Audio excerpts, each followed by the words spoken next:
Thank you so much for staying tuned to this channel. Welcome to yet another edition of International Forum. I am Wilson Omasha. Today, it is all about the referendum going on right now in the Donbass region and the conscription into the Russian military. Talking about 300,000. People are complaining that Putin is focusing on the minority Muslims in Russia. And of course, they are protesting. Before we talk about that, let's bring you a story or two making rounds globally. Now, the first story, let's get straight down to Japan, where the assassinated Prime Minister Shinzo Abe was given a state funeral. Yes, a state funeral. And this is the first time in over 55 years that the Prime Minister, ex-Prime Minister, is being honored this way, because a state funeral, they are meant for the imperials. Yes, talking about the royal blood, so to speak, in Japan. And because of that, Japan has split into two, for and against. Some are protesting, why would the Japanese government spend billions, or begging your pardon, millions of dollars in order to give Shinzo Abe that funeral, state funeral, which is meant for some selected few.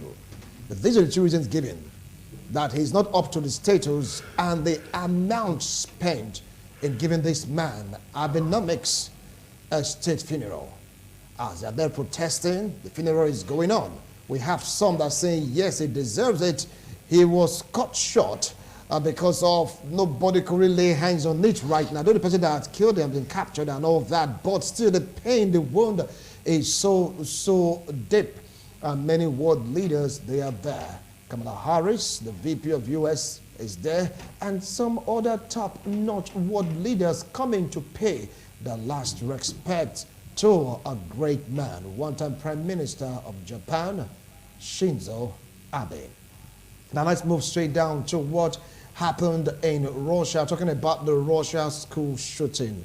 Yes, it's been tagged as a terrorist attack. It's been tagged also as a disturbance.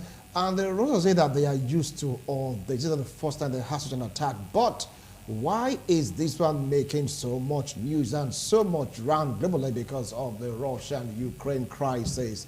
But believe you me, terrorism anywhere is terrorism everywhere, and the impact is felt globally to the extent that kids are not scared to go to school. Yes, they don't want to go back to school because of what they encounter, because of what they experience. Some lost their life in the shootout in the town of Russia. And nobody saw this coming. Now, what is the reason behind this shootout? What is the reason behind this shooting? What is the reason behind a man just waking up in the morning, plan with some group of persons, go attack schools? Yes, America, they have their own fair share, but it's been a while now that it happened in Russia. And people like asking, what is really going on? But trust the Russian intelligence, they will dig into the matter and really find out the cause of the shooting. Finally, yes, if you don't know about Snowden, you should know right now you've been granted Russian citizenship. It's been a long time coming. Remember Edward Snowden, the whistleblower that blew the whistle on the US and other top countries, revealing top secrets that made him to run down to Russia for asylum. Knowing fully well that you're not welcome in the US and some other top US allies, he chose to pitch tent with Russia. Some few years ago, he said he's missing the US, he's missing home, he wants to go back home. But right now, he said he's comfortable in Russia. And because of his role, so to speak, in revealing some secrets to the Russian personality, especially the Kremlin, it's like they deemed him fit, they deemed him worthy to be given citizenship. You never can tell where the war between Russia and Ukraine started from. Can one trace the information given to the Russians about the plan in quotes right now of NATO and the US about expanding their frontiers towards the Russian region? And that was the reason why Putin said enough is enough. He chose to launch an attack on Ukraine for them to stop becoming member of NATO. This man Snowden, I believe that he's still holding some vital information that when he chooses to release it, the world may just marvel. Right now, he's at peace in Russia. He's now a citizen. That means maybe, just maybe, all information that he has been made available to the Russian government. You never can tell. And he's among the most wanted in America, even today. All right, I won't talk about stories making rounds globally. I have guests that with me to really talk about what is happening in the Russia-Ukraine war, talking about the conscription, and of course the referendum. Some are saying this is a smart move by Putin. Others are saying, come on, it's a dumb move.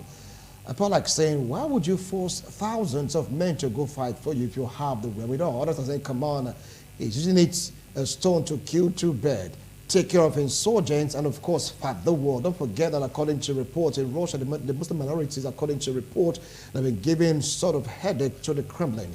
We just kind of ascertain that right now. Well, my analyst will throw more light on this. I have a legal practitioner, a human rights activist, public affairs commentator. Join me to welcome Barrister Emmanuel Obakpolo. Barrister, welcome to International Forum. I appreciate your coming. Good afternoon, Nigerians. Good afternoon, Wilson. All right. So very close to him, he is a vibrant youth and entrepreneur, political analyst. Join me to welcome Etiosa Igebo, a.k.a. Sonny. I will not forget that. Good afternoon, yes. All right. Now, we have two topics that are interwoven because it's happening simultaneously. Let us start off with the referendum. Because right now they're saying that the Donbass region should go out there to vote if they want to be part of Mother Russia. And today is the last day for the referendum. Barrister, were you surprised when you got to hear about this? Yes, because what is referendum? Referendum is a legal means wherein a geographical set of people or people from a particular setting wants to, we make an application and vote for either a secession, liberation, or freedom, as the case may be, politically. Politically? Yes. Now, but if you look at the one just now, was it done by the four regions under the forceful coercion of Russia? It wasn't done by them. What do you call them just now? Donetsk, Luhansk, Zaporozhye, and the other one. These were countries who came together and agreed to be under Ukraine. And there was a breakout. Now, they've stayed under Ukraine as a nation, a state recognized by the international law. And just now, Russia forcefully took over these places. And mind you, these four regions is made up of 15% of the landmarks of Ukraine. You forcefully took them. And you're also now forcing them to go and vote. Information has it that Russian soldiers are taking boxes from door to door, asking them to vote. That cannot be a referendum. From the angle of the law, it is not a referendum. From common sense aspect, it is not a referendum. And looking at it morally, it is not a referendum. And that's why the international communities, particularly the NATO and their allies, are now saying it is a mere sham. That you can't call this a referendum because it was not from the heart, from the mind of the people. There was no application to that effect. And the application cannot be made to Russia. The application will be made to United Nations for that referendum. But now, just now, we see where Russia is now coercing them to come into quote and unquote referendum. To my mind, and legally, that is not a referendum. All right, you heard him say to his mind and legally. But they talk and I hear them to the year. We don't understand anyone. We never see no information. Them to the year.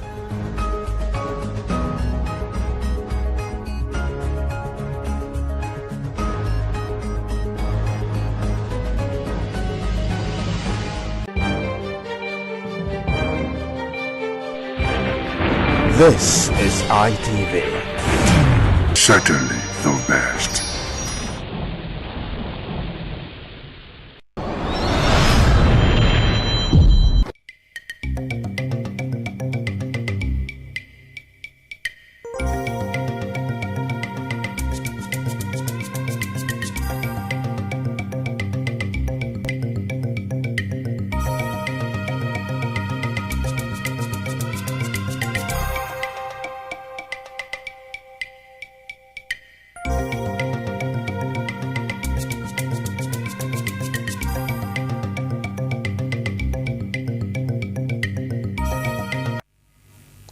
Thank you so much for staying tuned to this channel. Welcome to yet another edition of International Forum. I am Wilson Omasha. Today, it is all about the referendum going on right now in the Donbass region and the conscription into the Russian military. Talking about 300,000.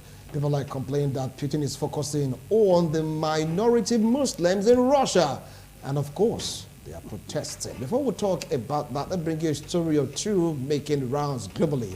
Now, the first story, let's get straight down to Japan, where the assassinated Prime Minister Shinzo Abe was given a state funeral. Yes, a state funeral. And this is the first time in over 55 years that the Prime Minister, ex-Prime Minister, is being honored this way, because a state funeral, they are meant for the imperials. Yes, talking about the royal blood, so to speak, in Japan. And because of that, Japan has been split into two, for and against. Some are protesting, why would the Japanese government spend billions, or begging your pardon, millions of dollars in order to give Shinzo Abe that funeral, state funeral, which is meant for some selected few. But these are the two reasons given: that he's not up to the status and the amount spent in giving this man Abenomics a state funeral. As they're there protesting, the funeral is going on. We have some that are saying, yes, he deserves it. He was cut short because of nobody could really lay hands on it right now. The only person that had killed him has been captured and all that, but still the pain, the wound is so deep. And many world leaders, they are there. Kamala Harris, the VP of US, is there, and some other top-notch world leaders coming to pay the last respect to a great man, one-time Prime Minister of Japan, Shinzo Abe.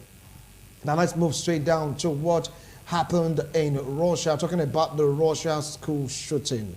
Yes, it's been tagged as a terrorist attack. It's been tagged also as a disturbance. And the Russians say that they are used to all this. This is not the first time they have such an attack. But why is this one making so much news and so much round globally? Because of the Russia-Ukraine crisis. But believe you me, terrorism anywhere is terrorism everywhere, and the impact is felt globally to the extent that kids are not scared to go to school.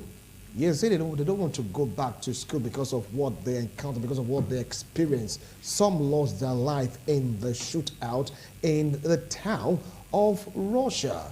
And nobody saw this coming. Now, what is the reason behind this shootout? What is the reason behind this shooting? What is the reason behind a man just waking up in the morning, plan with some group of persons, go attack schools? Yes, America, they have their own fair share, but it's been a while now that it happened in Russia. I felt like asking, what is... Maybe Russia can become a problem tomorrow. But I think that for countries that has had bilateral relationship and has benefited either way, should not just get up one day and create problems that will lead to this kind of issues we are discussing now. All right. Now, you said it is not legal, but is it a smart move by Putin? I don't think so, because already we have a case in hand. Crimea. Russia invaded and took over Crimea since 2014. And former allies of Russia, countries like Kazakhstan, countries like Serbia, refused to recognize Crimea. Till now, Russia is still having that battle. Russia is still faced with Crimea not being recognized to our former allies. Then, if that is the position, why bringing on Donetsk? Why bringing on Luhansk? Why bringing on Zaporozhye, and others? Why? When just one Crimea, you are still battling with it. We are still battling with legal recognition of that. Talk more now. You are adding additional 4 to it. So you see that Russia will be having so much in hand to battle with. Now, come to think of it. If Russia was indeed serious with herself, the former Soviet Union was a united family. Why the disintegration? It shows that somebody somewhere was not happy. countries like Commonwealth of Independent States, Russia, Kazakhstan, Uzbekistan, Bosnia-Herzegovina, all of these countries came out from the one-time Soviet Union. Why? Because something was wrong. Like somebody puts it, the center can no longer hold. And that was what caused the disintegration. And now that there was, and these countries are now sovereign states, independent states, and suddenly, or amazingly, as the case may be, you invaded Ukraine for reasons best known to you, for reasons as propelled by the international community, and now we have war there. The war seems not to be over, yet you are conducting a referendum in between the war. To my mind, it's unreasonable. So that's why, if I am in position to admonish, I would candidly admonish Putin to stop all of this for now, because it is really taking Russia nowhere, it is not taking Ukraine anywhere, and the world at large is feeling the heat. Just like my co-panelist said, if you look at now Africa, just wait, we are battling now. A loaf of bread today from 700 naira to 1,000 naira is the heat from the war. Yet we seem to be pretending that nothing is happening. If the world at large is feeling the heat, talk more of those who are at the center of it. To my mind, the war is senseless. So now, wanting to take over these 4 big regions of Ukraine, in addition to the battle at hand with Putin, I think it is senseless. All right. Now, today is the last day for the referendum. If it goes through and the answer is yes, do you see Russia putting all the military force to protect this region as Mother Russia? I say sometimes people can be forgiving to speak like, speak in a certain way when you don't understand the implication of certain military formations or actions. I like to disagree to an extent with my brother here, who says that if it was a smart move by Russia, Putin, yeah, it is a smart move. A smart move by Putin? Yeah, these are war games. It's a smart move because there's a limitation as to how much protection you can give to our people. The minute it's saying to you, well, if you do this, that will happen, which means they've already signed it themselves that they are ready. What are we trying to say in a nutshell? If we look at the aspect of agitation that he talked about, there's agitation everywhere. Even the smallest of countries they agitate to want to move on. And I'm quite surprised with the idea of how people see agitation in a particular region to a particular agitation to other regions. For example, the funeral of the Queen of England just passed. There were people also agitating. That does not necessarily mean that it represents a large number of those who are accepting monarchy. We all love monarchy. So when I saw those agitations, I was thinking, what is wrong with these people? I mean, look at the country has been well developed because of the involvement of this very monarchy. So for anybody to come up and want to agitate to a very large extent, to me it doesn't make sense. So what I'm trying to say in a nutshell is that the disintegration, the division or the disintegration of the Soviet Union as a country shouldn't be a big deal. Because at the end of the day, the country, USSR, which is the Soviet, was such a massive country. And if, on the contrary, the aspect of secession that comes in, you should understand that for the Russian Federation to go for referendum now, they're trying to consolidate on saying, well, these people are predominantly Russian-speaking people. By the time we say that they're part of Russia, the issue of nuclear treaty comes on board on how they can use that to protect this country. Nobody wants a nuclear war. But at the end of the day, this is something that is inevitable if we must push these people to this level. So at the end of the day, my take in the whole situation is that these games are like stage by stage. It's like a building block. What Russia is doing now, like the other time, there was this issue of gaining grounds with Ukraine. And before you know it, after some time, Ukraine fought back and they got back some of those lands. You know, when Ukraine retreated, like they said, Russia gained ground. Russia, in quote, will say, well, we retreated to focus on X, Y, Z. They gained ground. This back and forth rat and mouse chase, how long is it going to go on for? At the expense of whose lives? So I don't think people understand the impact of getting involved in a nuclear war.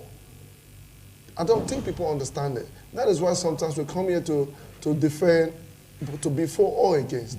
My own position, like I've said before, is that the extension of the NATO state into Ukraine was not necessary, irrespective of what may have happened with Putin's decision to run a special military operation in the form of invading the country. We know very well that he wishes to get the country back because of what may have happened before. All these aspects, people are benefiting immensely from supplying arms for the destruction of these people. We don't consider those things when we come here to want to either look good for the audience or want people to see us to sound in a certain way. The truth of the matter is that if we go back to the beginning, I still stand my ground that the people who has created these problems is purely the US influence on NATO. And that was exactly the same thing they did in Libya. All right. Why today the Libyans are suffering, the same thing is happening in Ukraine and Russia. Now, you heard him, he said he hit the blame solely on US and NATO because of their first instance of expanding the frontier of NATO. And Putin said, no way, this isn't going to happen. Now, he's been called a sham. He's been called so many names that may even deter anyone from continuing with what they are doing. But Putin is still in motion, saying today is the last day. Once it's yes, they are going to say this Donbass region, they are not part of Mother Russia. Now, despite the fact that the UN is speaking against it, Russia is going ahead. What do you think has been in action, or be the action rather, of the UN in this particular situation? Just now, I think the UN, United Nations, is trying to play safe. Because looking at the step taken by Russia, this is my opinion, is Russia is interested in what I call the strategic third world war. Strategic third world war? Yes, that is what I call it. Now, let us consider certain factors to know whether the step Russia has taken is beneficial to her. One, economic factor. Economically, can Russia keep all of these territories to her with the whole world just bamboozled by the COVID-19 pandemic? Then you and I know that war is senseless and war has no benefit. Instead, it will bring something terrible to the people. And when you look at it economically, it is of no economic value to go into war. More so to begin to acquire territories that once upon a time was yours that you couldn't keep. Then politically, mind you, I just told you that in 2014, Russia took over Crimea. Until date, Crimea is not enjoying any benefit from Russia. Politically, Crimea is not even recognized by Russian allies. Countries like Kazakhstan, Serbia, that are very close to Russia. So politically, it's out of it. Then let us consider the other aspect of it. Internationally. Internationally, if countries that are allies to Russia are refusing to recognize Crimea, talk more of the other 4 regions that have just been purportedly via a referendum acquired, then what is the essence of the war and the acquisition? If it is of no economic value, if it is of no political advantage, if it cannot be given international recognition, then of what? So looking at it, summing up everything arithmetically, you discover that the step taken by Russia is just Russia is trying to tell the United Nations, or better still, NATO and its allies, that look, we can use force. And it's not that if the whole world gangs up as it is just now, as it happened in the Second World War, to begin to face Russia and our allies, that the whole world will be at a standstill. So, diplomatically, the NATO has said, okay, let's begin to see how we can dish out sanctions. And I just, a quick reminder, 92 new sanctions are to be melted on Russia just for the step to take on this referendum. 92. So by the time these 92 sanctions are visited on Russia, what will be the economic value of Russia? What will be the political value of Russia? And what will be our international relationship with other nations? So some of these questions are questions that I advise Putin to place on the table. And let us look at them. And I think that a better way out of all of this quagmire is a political solution. Political solution. He said, all these acquiring of some parts of Ukraine, the Donbass region, 50% land mass of Ukraine, politically, it's not to Russia's advantage. Economically, it's not to their advantage. Even geographically speaking, it's not to their advantage. Don't you feel that they cannot maintain this region? Do you share his views?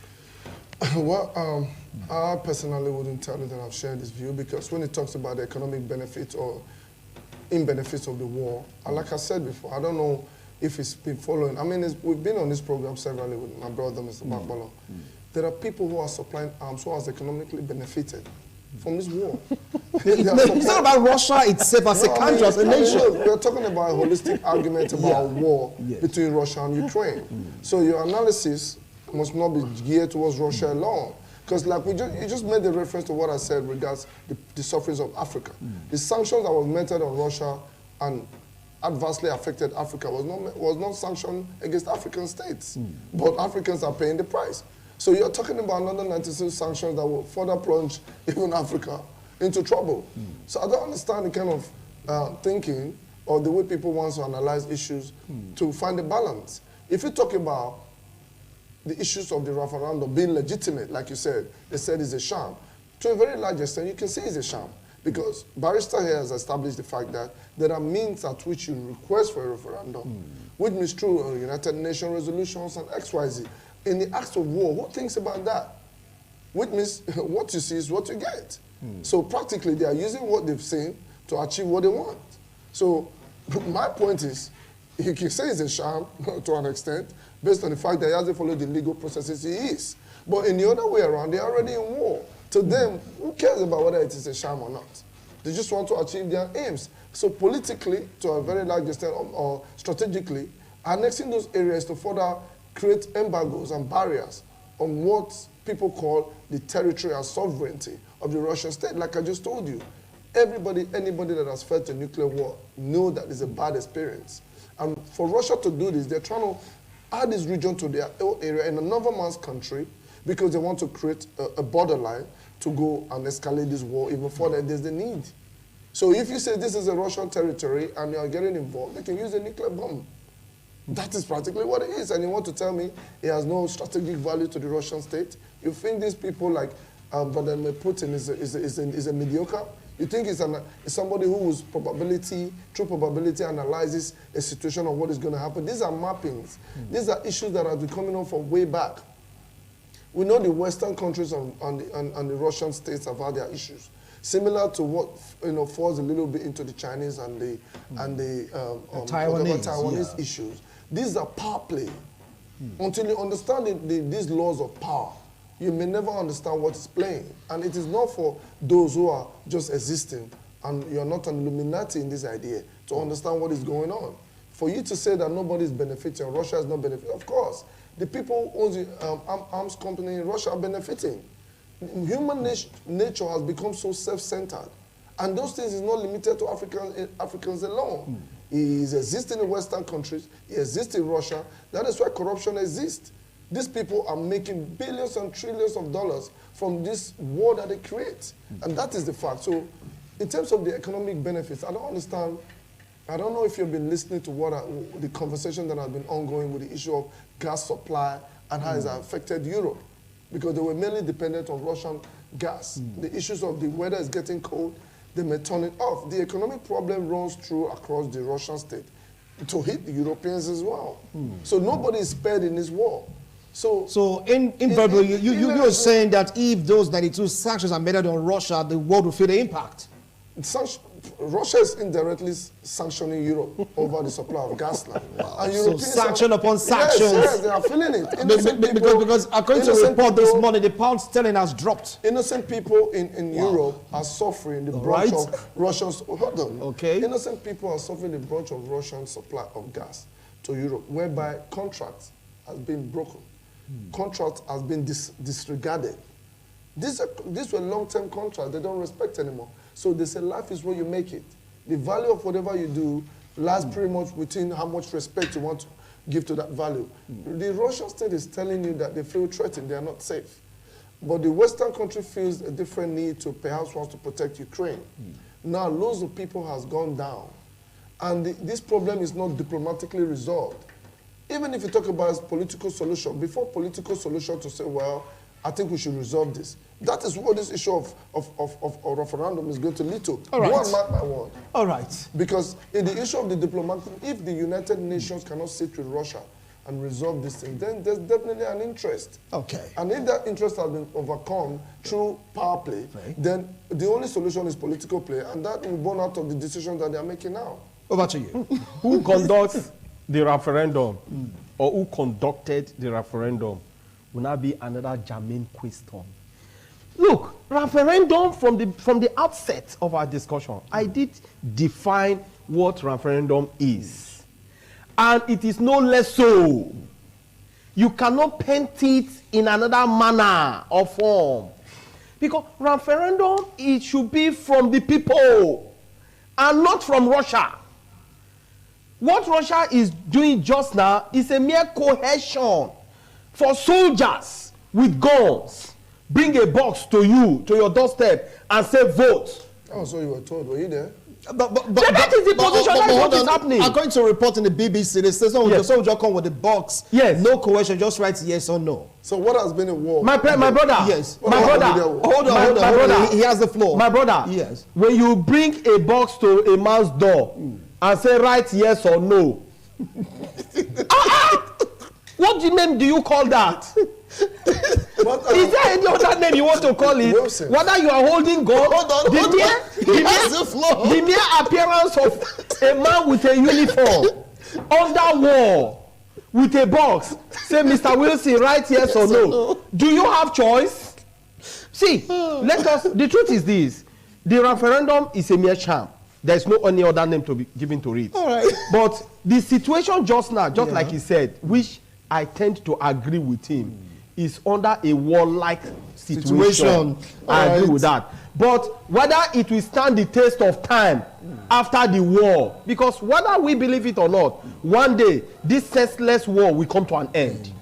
All right. So when it now comes to an end, what comes after? What comes after? Listen, let me say this. Yes. Before what comes after, which we believe, if it comes to an end, we hope that peace comes. However, peace can be achieved today if the people that are benefiting from this war wants it to stop. There's no smoke without fire. With all due respect, you're talking about a man standing before you on a military uniform. You're not there. You're like a fallen soldier. You're like those who never went to war. Hold on a minute. Just hold on. Let me paint the picture you painted. He said a soldier come with a boat. I said, vote yes or no. What will you do? See, they say that the victorious right history. I want to draw my brother's barrister attention to this. All right. They said the victorious right history. Okay. Which means the soldiers that was at the front line probably got a straight bullet and they're down. They remember them. For those who were at home or in the command center, may decide to write a report on that war, I can assure you, you will never get the true fact of what the war actually looked like. That is what like he is mimicking right now. Because if you look at the BBC and the CNN and even Russia Today and whatnot, you can tell that these are government-controlled media channels. They will put out messages to the way that it will make you see reasons and think in a certain way. Not to say that there may not be element of facts in them. Or truth in it. Or truth in it. But for you to tell me that this is what the BBC has said, or maybe the New York Times or CNN, it's just like telling me that ABC News, which is a Republican TV. Why did Russia conduct referendum before going to war? Anything like that, you tell me what they are saying is not pro-Trump. So at the end of the day, the truth of the matter is that those things are over-exaggerated. Okay. Those things are not particularly true because we can't confirm it ourselves. Just like in this country, we talked about the issues. It's battling to come out of it. Hold on, I'm not battling. Hold on. I made my point. I said he's battling to come out of it. I said to him, you have no facts to buttress the point that you made. Okay. That what this particular TV channel said was not doctored to look that way. Because the issue is your words against mine. All right. Thank you. Now, viewers, spend the period of Barrister just spent on this soldier coming with a box in a war zone in your home, ask you to vote yes or no. And you know where the soldier belongs, what will you do? The soldier could have chosen not to go either. They could have chosen not to go at all if there was a soldier. Okay. Now, fine. Now, this brings to the issue of the call-up, where people have been accused of targeting the minority Muslim in Russia. Conscripting them into the military. If you see the video, you're going to see cars trying to jet out, moving out of Russia in torrent because they don't want to be called upon. And you get to see the minority in Russia protesting, saying, look, you shouldn't force us into this war. Of course, Russia admitted that they made some mistakes, but still, a call-up is call-up. Conscription is conscription. You have to answer to Mother Russia. Barrister, take it up from there. Conscription by coercion. Well, firstly, Russians never supported the war. Firstly, majority of Russians never supported the war. And one thing I love about the Russians, they still have they still have that soft spot in their hearts about the Ukrainians. One, they see the Ukrainians as their brothers and sisters. So they are brethren. So fighting a brethren to them is an 11th commandment. So, and that is why till now they never wanted the war and they still don't want the war. They see it as senseless. And report has it that they are fleeing because they don't want to see themselves being enlisted into the army and begin to kill their own brethren. Let's leave the aspect of the religion in it, because those who are painting the matters now, like we say, if you want to kill a dog, you give it a bad name. People always look for religion when they want to do something that benefits them and to bring down the order. We begin to attach it to religion. We give it a religious flavor. I don't want to go that way.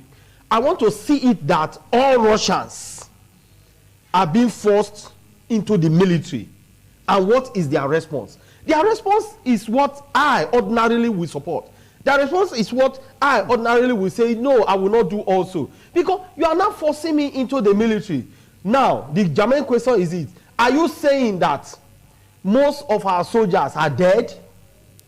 That we are short of manpower? That is why you need more men?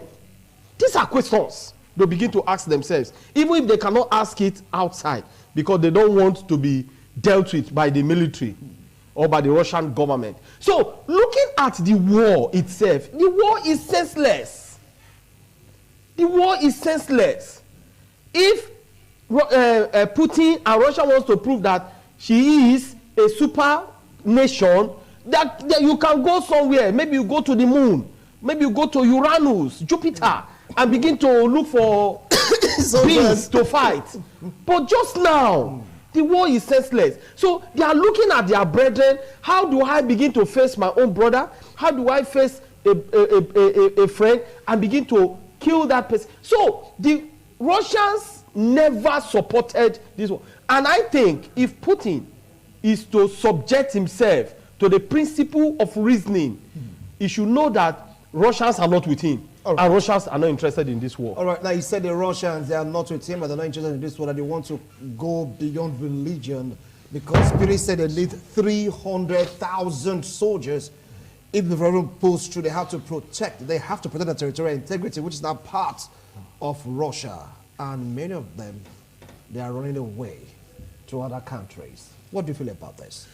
Well, I've just quietly observed when he was speaking, he didn't interrupt him. So don't interrupt me.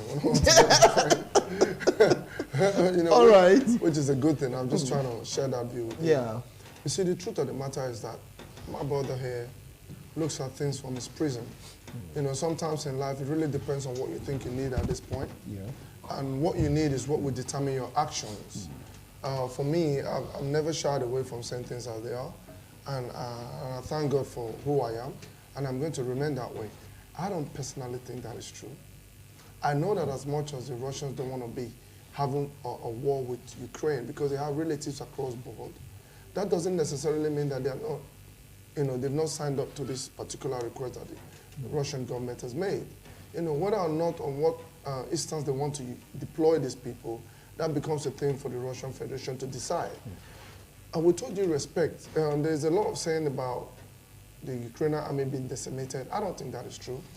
But at the same time, there was a report from the Kremlin, from Ukraine, Kiev, that over 60,000 personnel has been killed. Yeah. That's shocking. 60,000. And I heard that on the news when I was coming. These are facts on information that can be attached to an independent news channels, which are all available online. For you to say that there's a particular media publication when you know that modern warfare is purely a media war. If you go back to the issue of Edward Snowden that you may come to, because when you were doing your very long and lengthy introduction, you talked about Edward Snowden having gotten a Russian citizenship. Don't forget what he did with Brandon Manning and WikiLeaks guy that got them into trouble was releasing information that was in quote Assange, yeah. Secret dossier, yes, private dossier that should not be put out there. And part of those information on that dossier or the video was watching an American Apache helicopter firing at an Iraqi TV station reporting on alternative views. So maybe sometimes we can come here and make our points. Maybe we may never be able to understand each other because we look at things from a different plane. It's like sometimes you look at things as like a mirage.